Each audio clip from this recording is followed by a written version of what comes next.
Hi, everyone. It's Nasya from Maisons Partners, and I am here with the ever delightful, always energetic Jessica from Evolution Enterprises. And also, we're going to talk today about the extension of what she's doing at Evolution Enterprises, which is Sanctuary Vacation Stay Unlimited. And we have had so many questions, Jessica, about Okay. people looking at real estate investing, in particular, looking at short term rentals.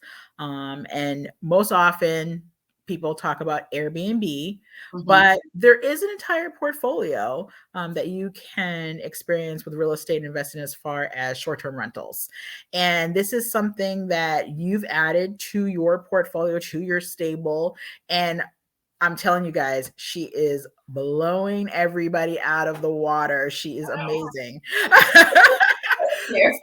So, um, I wanted to start, Jessica, if you want to talk a little bit about your role at Evolution Enterprises and what you all are doing with short-term rentals and kind of an overview of short-term rentals. Sure. So Evolution Enterprises is a vertically integrated and partner-owned real estate investment, development, management company. We've been in existence for trying to think about 2 years. Actually, not quite 2 years. So we're still relatively young, and we are out here riding the waves in the high seas of real estate and the pandemic and shutdowns and things like that. So we actually were sort of in the business of fix and flips, and we had acquired several over the course of the last year and a half. And then, of course, COVID came in and sort of changed the dynamic on a lot of levels. We thought about different exit strategies and started to explore this idea of kind of taking our flips and flipping them to hold as Airbnbs or short term rentals.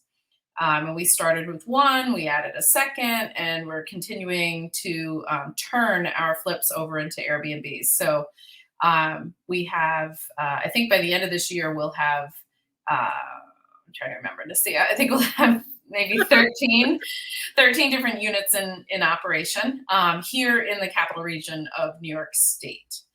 That's So, yeah, amazing. yeah. So it's all has kind of taken off and happened very quickly.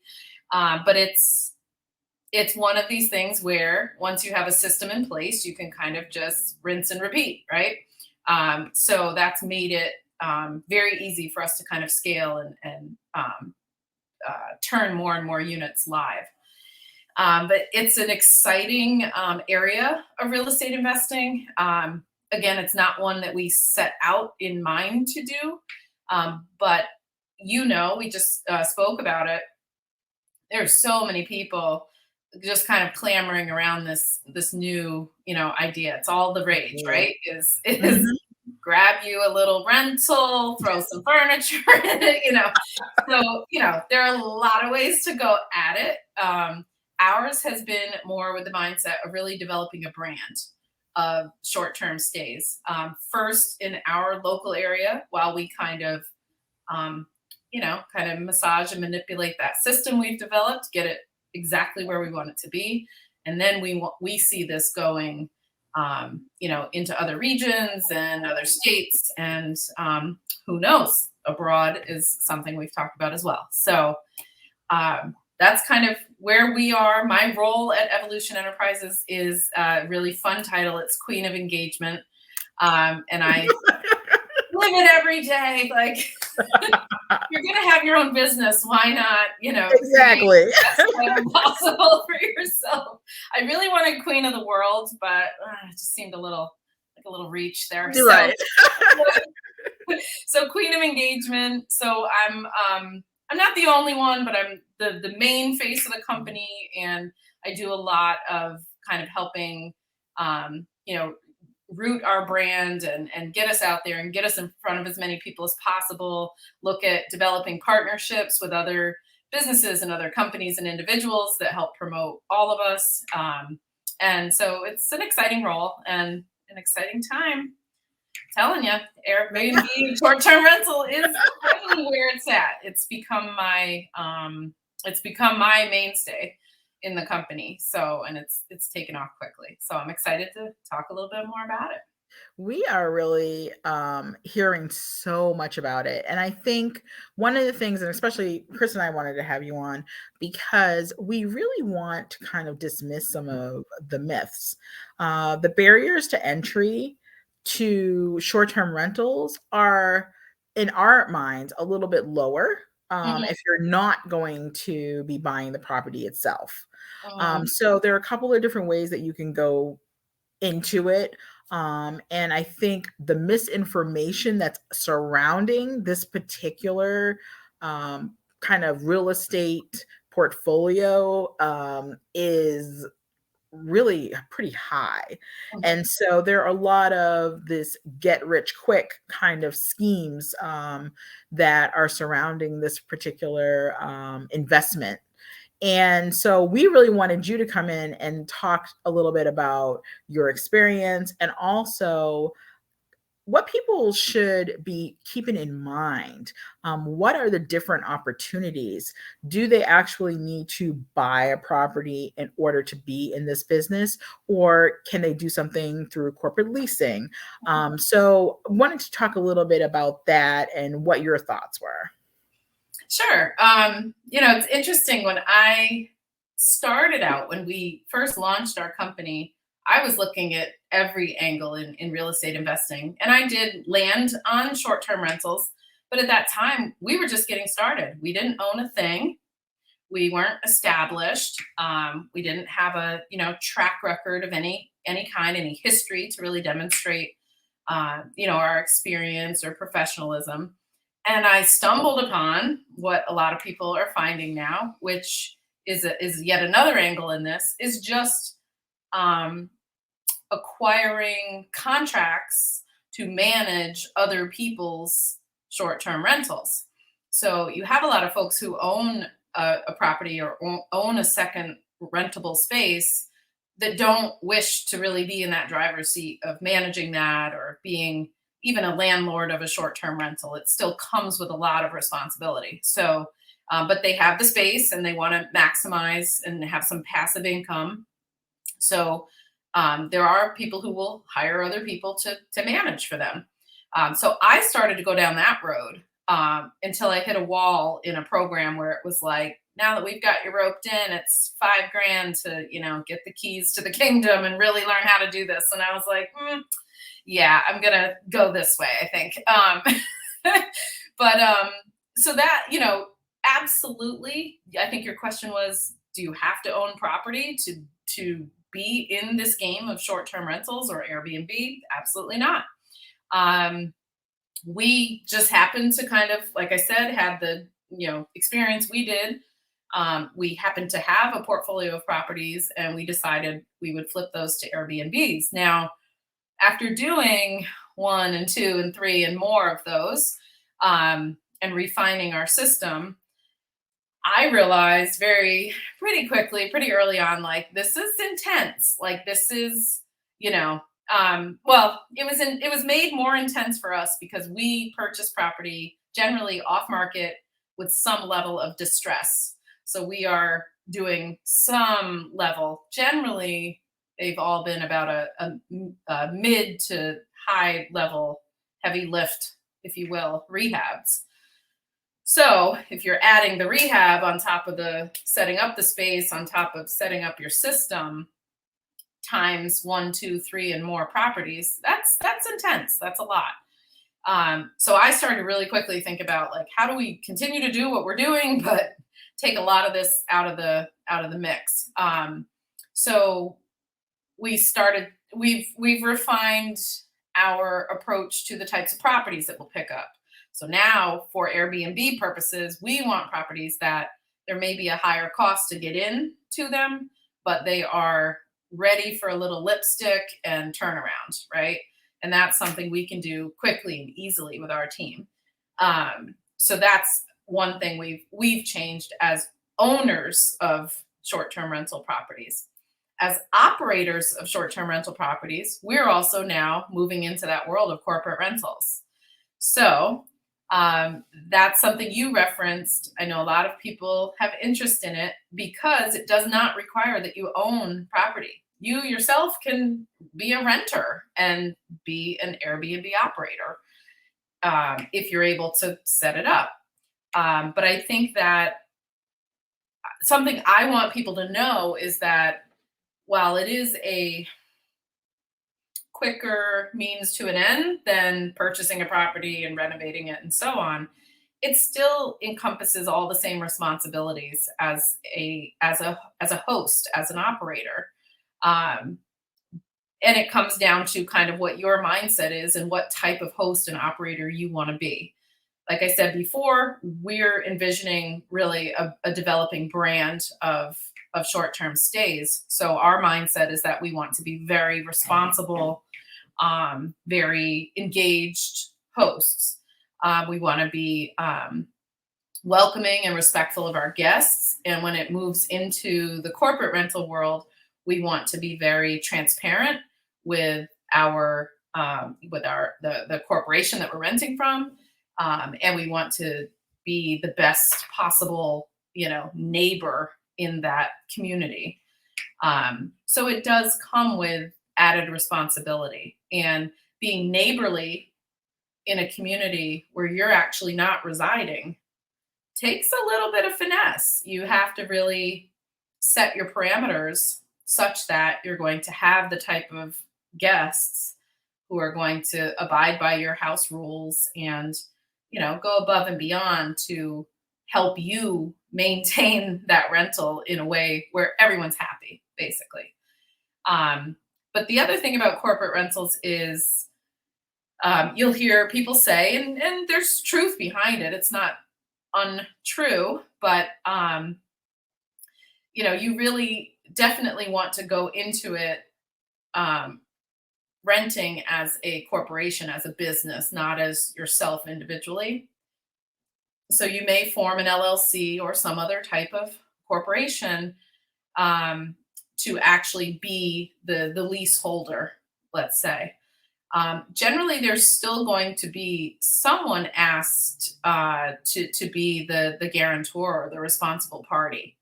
So, I just caution people to think that their individual personal, that they're personally removed from the process or somehow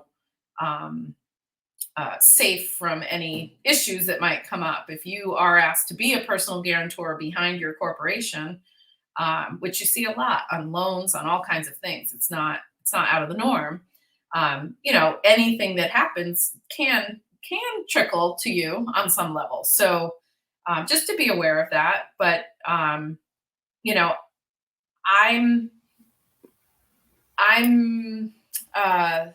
confident, I guess, going out and meeting with these different communities that we may want to have a corporate lease with, and being able to show them that we're an established, real estate investing development company. We've managed multiple properties. We have this, track record. We have reviews. We have all of these things we can sort of cite. So it's not impossible to get started without some of that groundwork, but the more that you can kind of get that sort of on your resume, so to speak, I think will take you further in those discussions with property managers or what have you. Yeah, and I think it's important what you're saying, Yeah. especially with the corporate leasing, is it doesn't have to be necessarily a vacation rental. This can also be, when you say short-term rental, you could be renting to a traveling nurses, or you could be renting to professionals in a certain field that require them to travel and stay for a shorter amount of time. So obviously they're not going to go and get an apartment. This is a great situation for them. So it doesn't necessarily mean that you'll have different people coming in all the time, Absolutely. as far as a vacation rental. So I think that's kind of one of those misconceptions that people have. And I'm really glad that you talked about being transparent, Mhm. because in this business, your word is your bond. And people need to be able to say they did what they said they were going to do. Yeah. And, you hear stories and people get a bad rap sometimes with especially vacation rentals. So it's really important that you be as professional as possible, like you were saying. Yeah, and that's one way to not only ensure for yourself what your short-term rental operation is going to look like, but it's a way to kind of ensure that for the property manager or the property that you rent from, in that you can say, I want to use this rental specifically to market to, first responders or traveling nurses or, professionals, university professors, whatever it might be. And there are ways to do that. There are entire platforms out there designed to just bring you guests of that type. So you can cross post. You can be on Airbnb and you can cross list or cross post on these other platforms as well. So you can really target down to exactly who and what you want. And I think some of that goes to knowing your market. So if you're in, let's say you have a corporate lease on an apartment in, what is that called? The Triangle in North Carolina, right? With Yes, the all the research triangle. universities Right. and all the Mhm. hospitals, and absolutely, you could just simply cater to traveling nurses, let's say, and you would have a you would have a wealth of guests, booking and knocking on your Right. door, so to speak. And that may be a good play for someone new getting into this who wants to have that transparency with the property manager and Mhm. also give that assurance that you're going to be operating this on the up and up. You're not, this isn't going to be, spring break party central, vacation rental. It's really designed for professionals. Exactly. Yeah. So there are definitely like niche markets that you can kind of tap into. A really Mhm. good example here that we experienced, and unique. I wouldn't have even thought of this, and now I'm like, let me contact everyone in that industry. But um, we have a pretty active uh, theater kind of culture here in the capital region, Mm. and I had someone inquire to book, and the first thing they said was, I just want to be upfront. I'm booking for someone else. And I was like, they warn you about this. I'm like, red flag. Okay. And then he went on to say, and this was kind of just as, at least in New York, like COVID restrictions were starting to lift. And so he said, I'm the executive director of such and such theater downtown, and we are opening our first show since COVID. Ah, okay. And I have the creative director coming in. We're in New York. He was coming in, I think, from Boston. And the show Hmm. runs for a month. So he needs a place to stay for a month. And of course, he has family with him. He has a dog, and how and where would they find a place that not only would host them or accommodate them, but in that time of COVID where they would feel comfortable. Right. And the rental that they were booking from us is a full single family home. So here you're able to kind of have that home away from home. Mhm. And he said, I hope that's okay that I book on behalf of him. And by the time that rental was over, he was saying, not only was that guest saying they want to come back on their own, they love the space and the place, Hmm. but the executive director is saying, we need this exact plug-in every time we have out of town, cast and crew members, to have a designated place to stay. So we've now kind of developed that partnership or relationship. And that's what I said. Then I was like, okay, I need to reach out to every single theater. Right. Like you just, that's what I'm saying is there's so many angles to go with Mhm. in this, if you just kind of let that creativity run. Um, Right. but sometimes it takes, letting a certain guest cross your path and then connecting those dots and realizing, okay, I had someone else stay with me who was here for a week and a half long conference. There's a divinity school or Hmm. center here.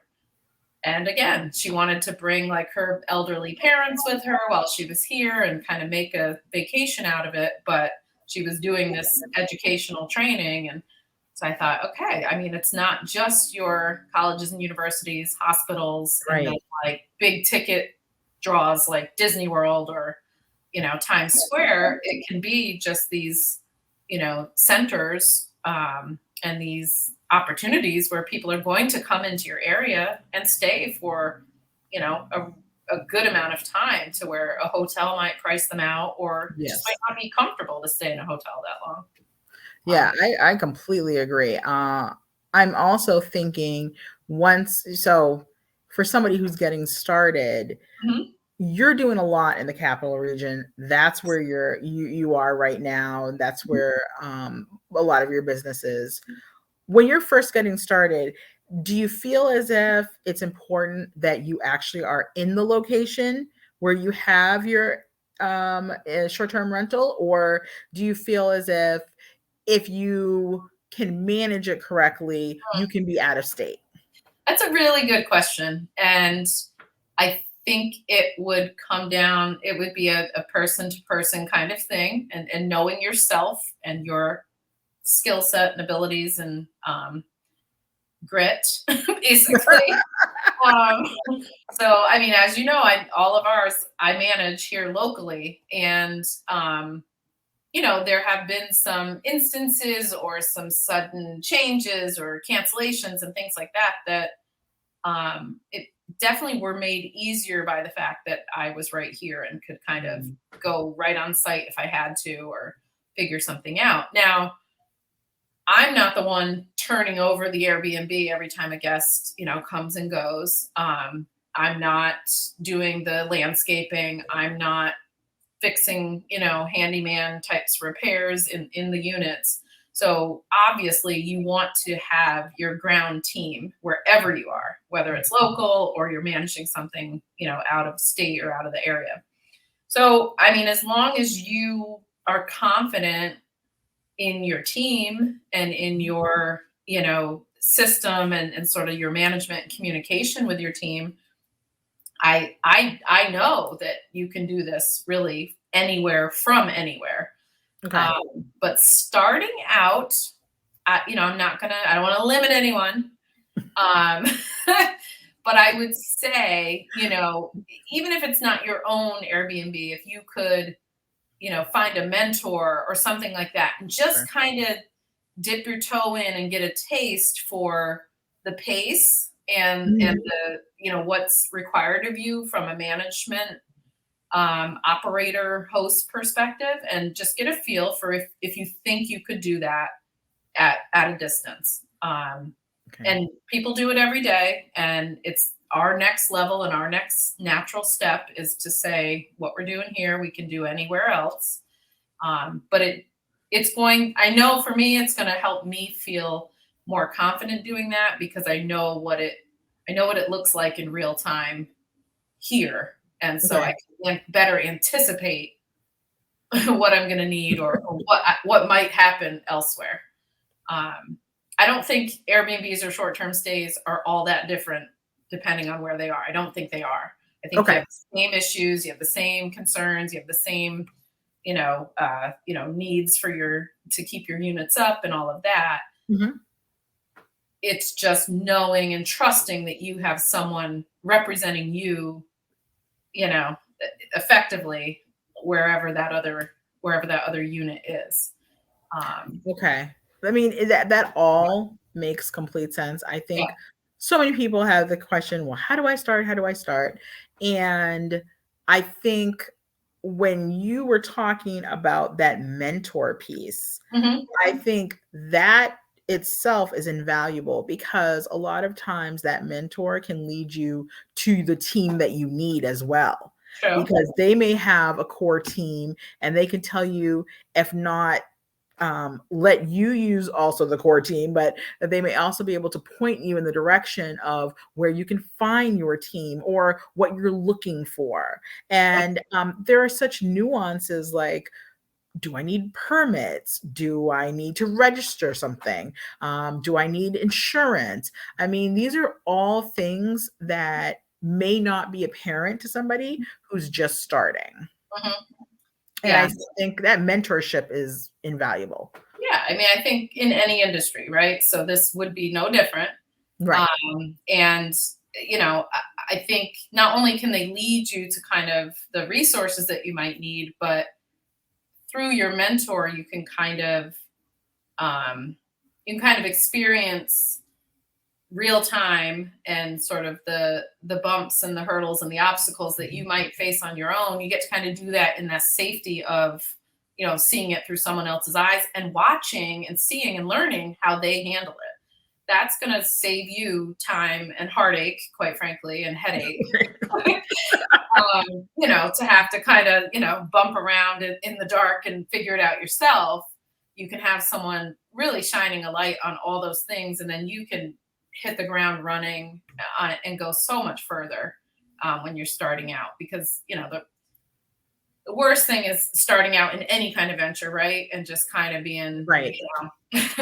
beat down at every turn because you didn't anticipate this and you didn't figure that you would need this or put this into place. Let someone who's doing it, kind of pull that curtain back a little bit and show you a good, best practice to how to get it done. And I'm ever evolving. It's why our company is named Evolution Enterprises. We're always evolving. Like I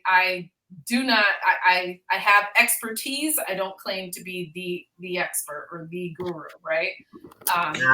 You're the guru. No, I want to stay learning. Like I want to, Right. every day think about how we can, do better at this and really optimize what we have going on. So I mean, anyone out there, I'm looking for a mentor too, who's already done the big scale of this, Right. that's where I'm at. But yeah, absolutely. If you can find someone in your market or in the market that you want to have a rental, by all means. I've reached out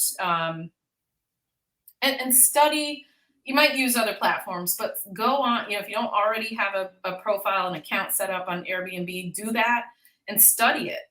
Like learn your market, wherever it is you might want to be or where you are, and just kind of see what other types of properties are out there and how are they presented by the other hosts, and what do the hosts look like in terms of their reviews and their engagement and communication and all of that, and really kind of study that, because that's going to help you better position your rental when you do bring it to market.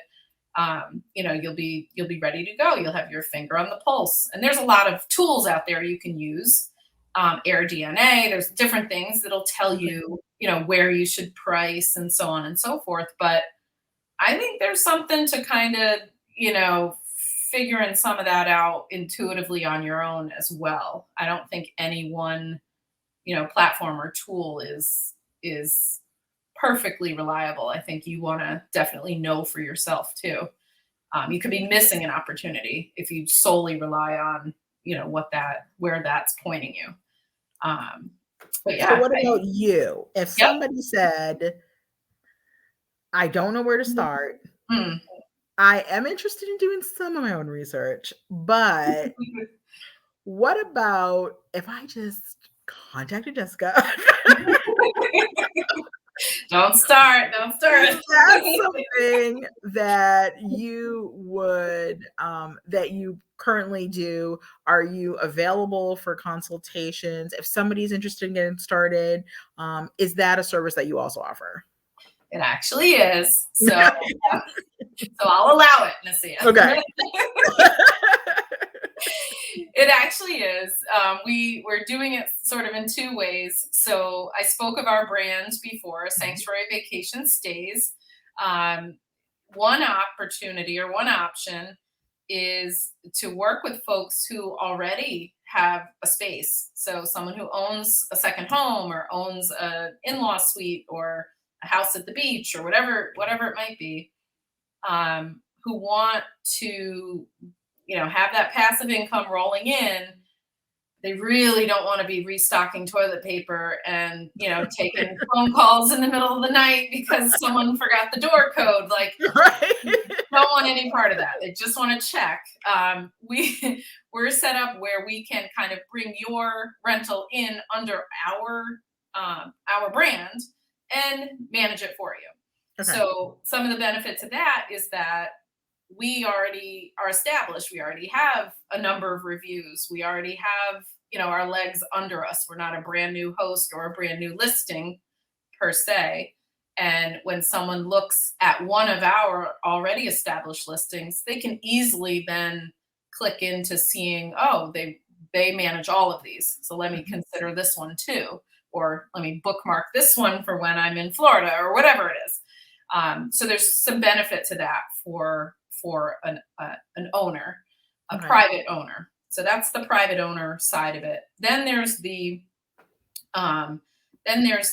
operator side of it. So I do consult with people who are looking to get started, or even people who already have an existing listing and they just know it's kind of a mess and they don't necessarily know how to enhance it, or they just don't have the time or want to put that time in, but they know with that investment, they could be doing that much better in this area. So we do consult in any number of those situations as well. And we can temporarily help manage to kind of get it going. Or we can just, do some refinement, point out some ways that folks might optimize their listing.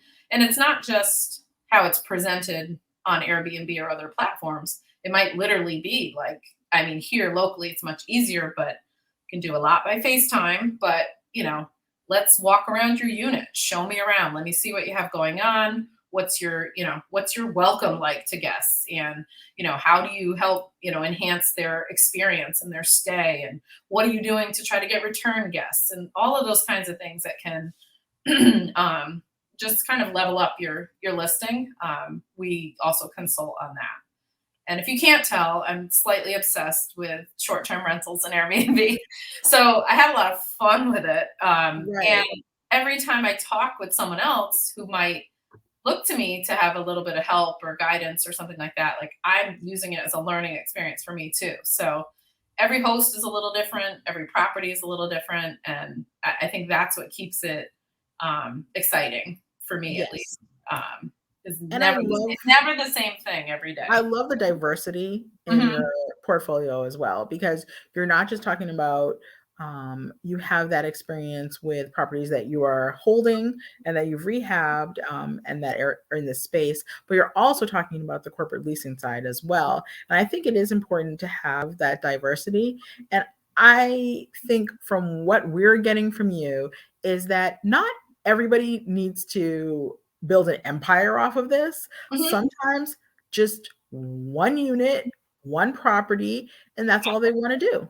Yeah. And that is fantastic. Yeah. I only wish I would have thought to do that, years ago. And one thing we're looking at now when we do acquire property, to hold is it doesn't necessarily have to be a multi-unit or a multi-family or a two-family. It just has to have the space within it for us to create maybe more than one unit operating at the same time. Then that's where you're really maximizing things. So we have a few single families where because we're renovating, we're right in it. It makes sense. We're creating situations where you don't just have one unit that you're renting, and you actually don't just have two. You have three. So you can rent this one, you can rent that one, or you can rent the whole space, depending on what your needs are for your stay. So it really gives you the opportunity to, as you might have had one rental, now you technically have three listings. And just think of 3 listings on Airbnb, and now you take those 3 listings and put them on Booking.com and on VRBO. And so now it's like exponential, right? The And I amount of love that idea when it comes to if you have a family reunion, you've got 3 separate households that are coming in for one particular event, a wedding, anything, and you wanna be close to each other, yet separate. Yet I separate.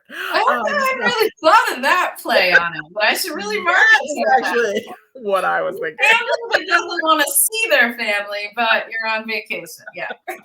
No, I think it really does make sense for, a lot of people. If you It do wanna be does. close to somebody else, but you may not you still wanna have that separate space. There are always Definitely. people who say, "Well, I'm gonna be with, I might be in this event and I'm having a couple of friends, and then somebody has a family, and they don't necessarily all wanna share the same space." Yeah. So, it's just a perfect Yeah. kind of thing. And then there's going to be the occasions when it's 3 separate rentals. So Yeah. it actually, I love that idea. So Yeah. you guys mark that down All wherever right. you are if It's, you're yeah.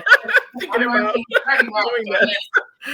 Um, I do want to point out, I mean, let's talk numbers, right? That's yes. why everyone would want to do this. So, um, for us, not only was Airbnb and short-term rental a great option because it helped us maneuver around, a typical holding and rental of a property where you get into a long-term lease with a tenant. And I mean, I can't speak for other states out there, but New York and COVID restrictions and evictions and all, the mandates here were very painful for a lot of standard rental landlords.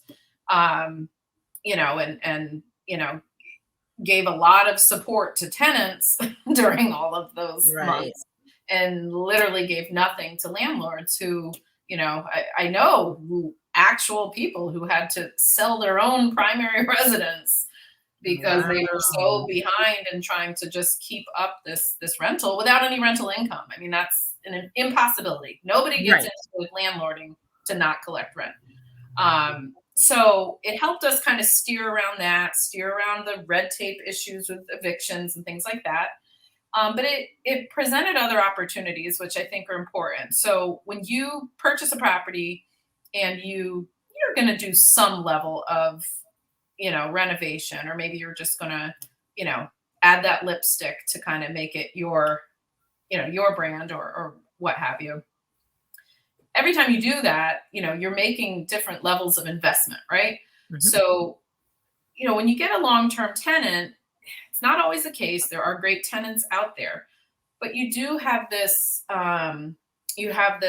situation where just naturally there's going to be this level of wear and tear on your rental unit and everything that you've invested into it. So maybe those new butcher block countertops or the new, flooring or carpeting or whatever it is you decide to put in, it's going to have that day in, day out wear and tear.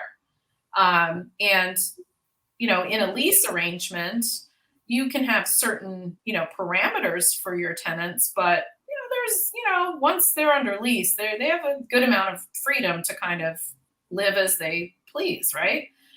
With with some limits. I mean, Right, exactly. but for the most part, and you're not, you might engage with them, but you're not engaging with them every single day. You're not getting eyes on the unit every few days or every week. And these are things with Airbnb rentals or short-term rentals that you do get as the owner and as the operator. So, they may not be my actual eyes, but my ground team sees that unit every single time it turns over. And so they can report back any damage. They can report back any, mechanical issues with the property or things like that. And also, the wear and tear is going to be so much less because with short-term rentals, of course, there are bad apples everywhere, right? But there's this idea that even as a guest, you are responsible for kind of caretaking that space in a different way than you would if you were living in it and renting it. Sort of like a hotel. You're not going to, cut up the pillows and, I don't know, paint the walls black or something like that while you're staying there. It's just unheard of, right? And it's the same thing with Airbnbs. In a standard rental, I mean, your lease might say you can't paint, but a lot of people paint, right? And then you're stuck as the owner to kind of address that when they move. So the wear and tear is less. You've got people taking care of your space better, and then you have a professional team that constantly brings that space back up to its best level every time someone vacates. And that's done multiple times a year, where with a lease tenant, you're going to do that at move out, right? Move Right. in and move out. And there's lots of time in between there for that unit to degrade, basically. So I like that aspect because it's better return on our investment. And then the pure numbers of the rentals, our performance here is we see our properties generally, even at just 15 days average for the month, which is kind of what we base all of our numbers on. If we do better than 15 nights Mhm. occupied, great. But 15, if we can do 15 nights at the rates we establish, we're generally performing definitely 2 times what we would standard rent, a lot of Wow. times 3 times. And then going over 15 nights, now you're moving into that much more. So, it is, in our case, what we found is much more lucrative. You're still going to pay, some level of, you're still going to pay your taxes, you're still going to pay Sure. insurance, you're still going to pay some level of, probably water and whatever you have to pay. Um, but still, when the numbers shake out, you're still that much further along than you would be if you were doing standard rent. And then you avoid all of those other headaches and hassles that I spoke of before. So, in that case, for me, the numbers don't lie. It continues to show me that this is a direction we should continue to pursue. So, Yeah, and I think that's important for people to understand that it's not a get rich quick scheme. It is really there is work involved. We need to level set and say that there is work involved, there is maintenance involved, and so you do have to be able to maintain that level of dedication to marketing your listing. You also have to be able to establish relationships and make sure, like you had said, your ground team is solid and they're going in there and they're actually reporting things that may happen and kind of mitigating any damages and long term yep. issues. So all of this is amazing. I Every time we talk to you, we go forever and it doesn't seem as if we're going forever. It just seems as if we're having this pleasant conversation on the phone.